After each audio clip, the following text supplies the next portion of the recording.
Essa é a ABS Radio, o programa que ajuda você a melhor se preparar para concursos públicos, especialmente na área de odontologia.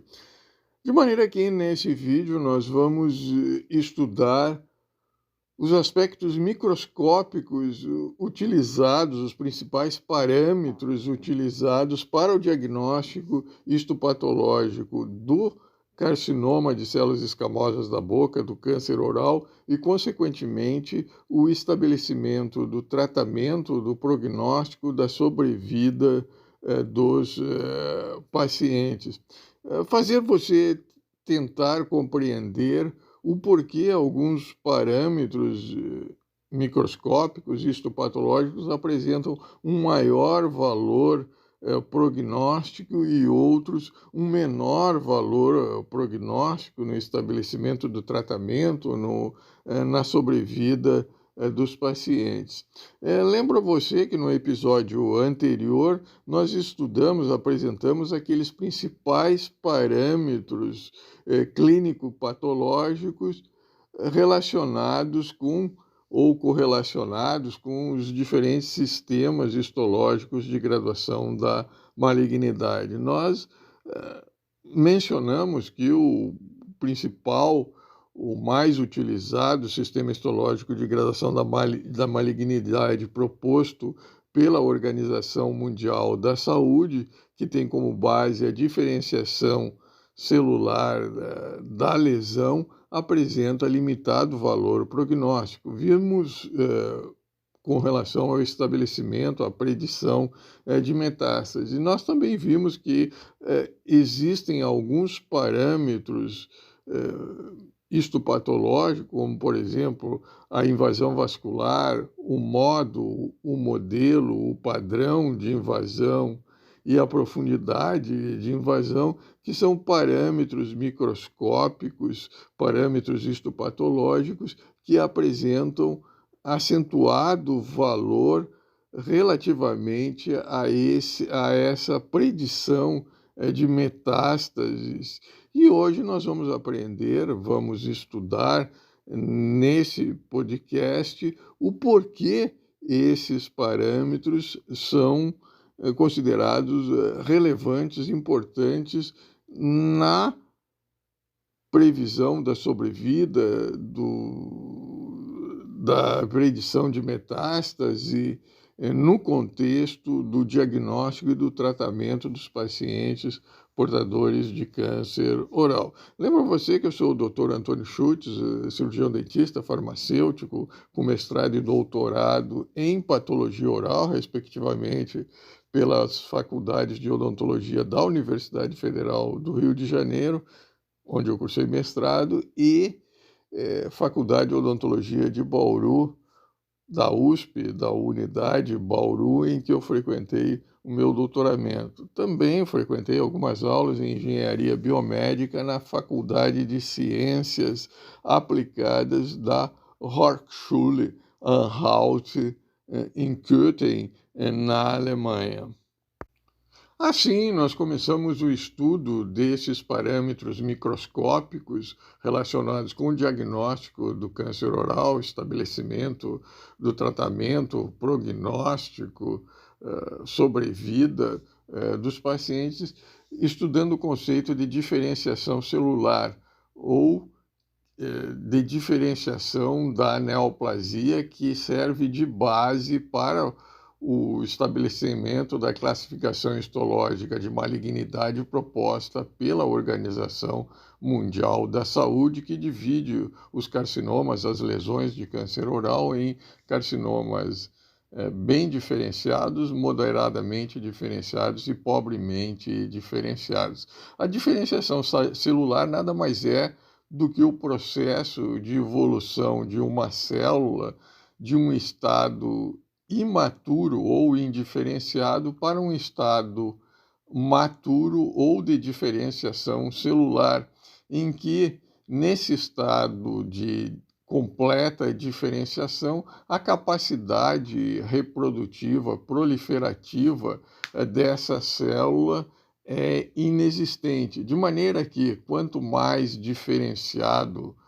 for o carcinoma, for o câncer, for a lesão, melhor é o prognóstico desse paciente relativamente ao estabelecimento do prognóstico, da sobrevida, da incidência de metástases nos linfonodos cervicais e à distância. De maneira que a diferenciação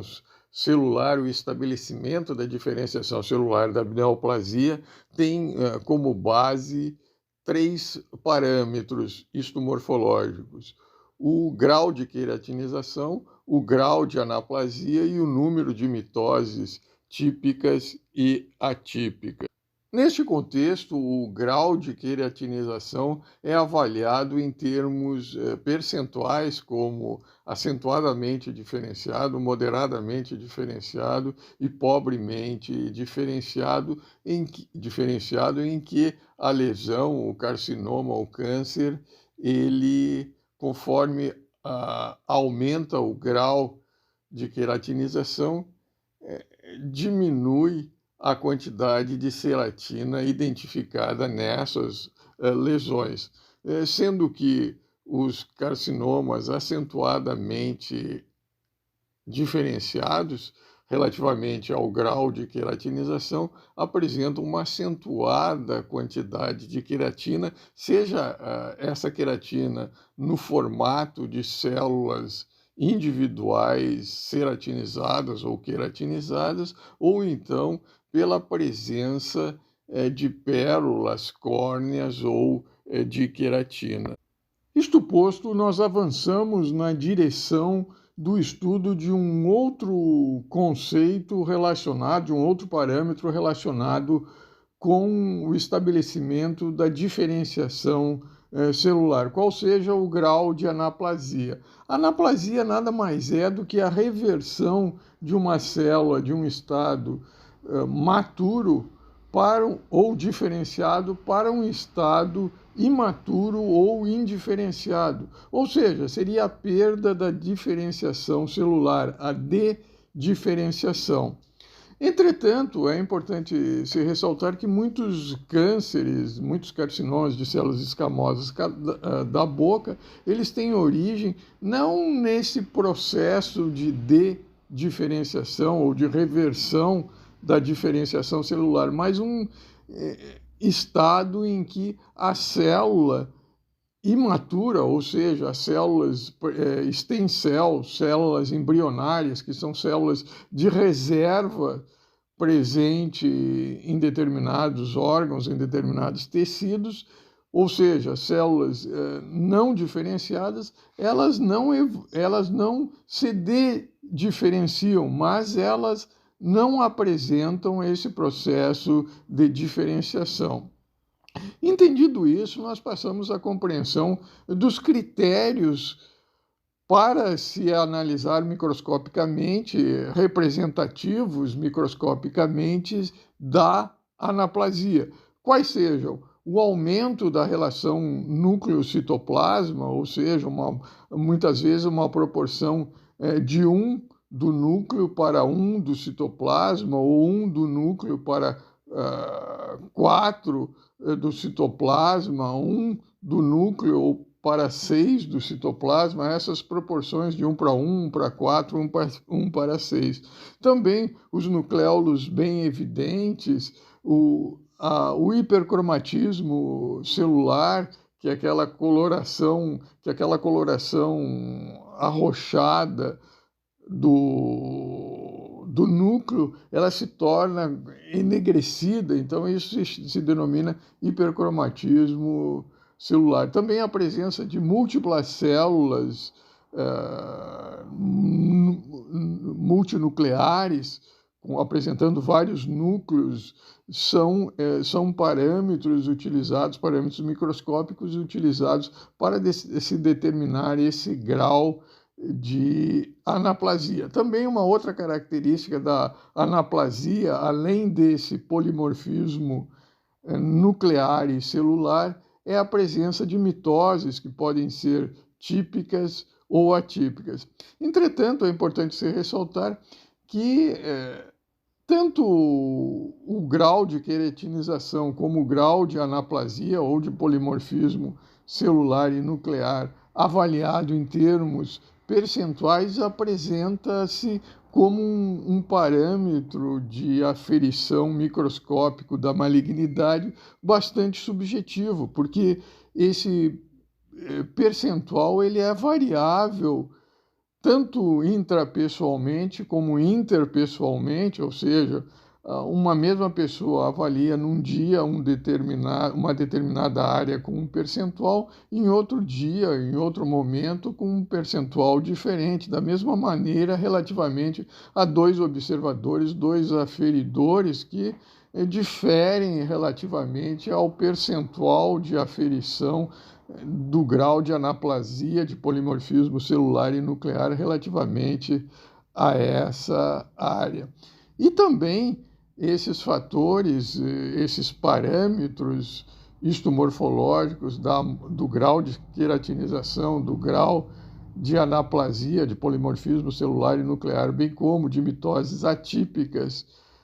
típicas e atípicas, também sofre marcada influência, além dessa subjetividade intra e interpessoal, também de fatores histotécnicos relacionados com a aferição desses parâmetros. Assim como exemplo dessas dificuldades técnicas histotécnicas relativamente à interpretação, à aferição desses parâmetros, grau de queratinização, grau de anaplasia, eu cito como exemplo a analogia das pérolas córneas ou pérolas de queratina com uma laranja. De maneira que, se você seccionar essa laranja próxima ao centro, você vai ter uma fatia dessa laranja